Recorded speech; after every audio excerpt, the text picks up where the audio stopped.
पूरे जीवन के संगी साथी हैं। उसने देख लिया कि सामने खड़े मरने मारने को आतुर लोग सब उसके अपने थे और व्यथित होकर वो बोल उठा, कृष्ण, न मुझे विजय चाहिए, न राज्य, न सुख। हमें राज्य मिले भी तो क्या होगा? भोगों का हम क्या करेंगे? जीने में क्या रखा है? ये सब के सब मेरे आचार्य, मेरे गुरु, मेरे पितर, मेरे ताऊ चाचा, मेरे बेटे, मेरे बाबा दादा मामा पोते साले ससुर सगे संबंधी हैं। मैं इन्हें मरवाना या मारना नहीं चाहता केशव, चाहे मेरी जान ही क्यों ना चली जाए। भले ही 3 लोगों का राज्य मुझे मिल जाए, फिर तो थोड़ी सी भूमि की बात ही क्या है। माना यह आतताई है कि तू वो है तो हमारे बंधु ही।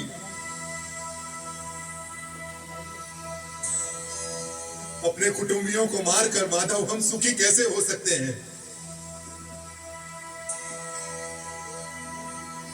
महाशोक की ये महापाप करने को हम तैयार हैं। राज्य और सुख के लोभ में हम अपने ही लोगों की हत्या करने को उतारू हो गए।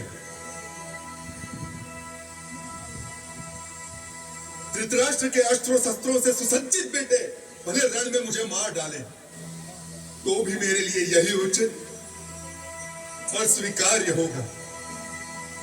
अर्जुन की ये विषाद योग दशा देखकर उसके सारथी श्री कृष्ण कदापि चिंतित नहीं हुए, बल्कि उसकी बातें सुनकर ऋषिकेश कृष्ण कुछ हंस पड़े और अर्जुन से बोले,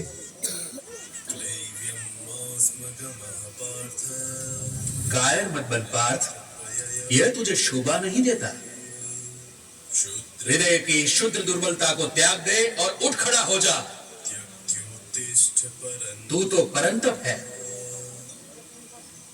तेरा काम है शत्रुओं को हराना, बैरियों को मारना।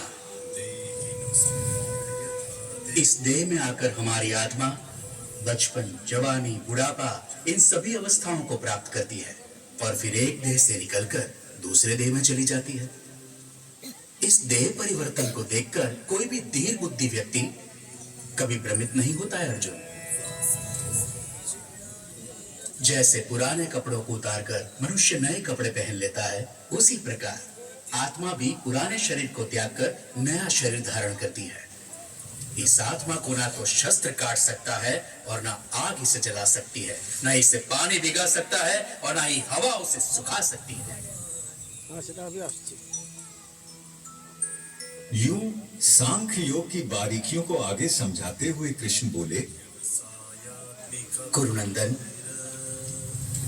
इस योग में व्यवसायिक बुद्धि और कर्म निर्धारक बुद्धि दोनों एक ही है, लेकिन जो अव्यवसायी है, अकामी है, अकर्मण्य है, उसकी बुद्धि तो अनंत शाखाओं में बंटकर भटक जाती है अर्जुन। और फिर देवकी नंदन श्री कृष्ण ने वो शब्द कहे जो आज तक हर भारतीय के मन मस्तिष्क में गुंजायमान रहते हैं।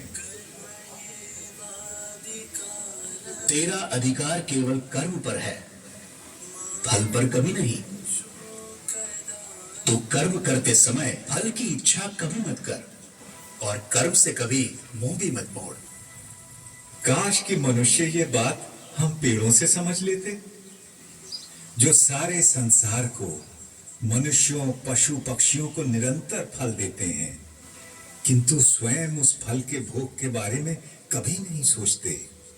वरना तो सारे जंगल, सारे पेड़ पौधे, सारी वनस्पति कब की नष्ट हो जाती और उसके साथ संसार में संपूर्ण जीवन भी।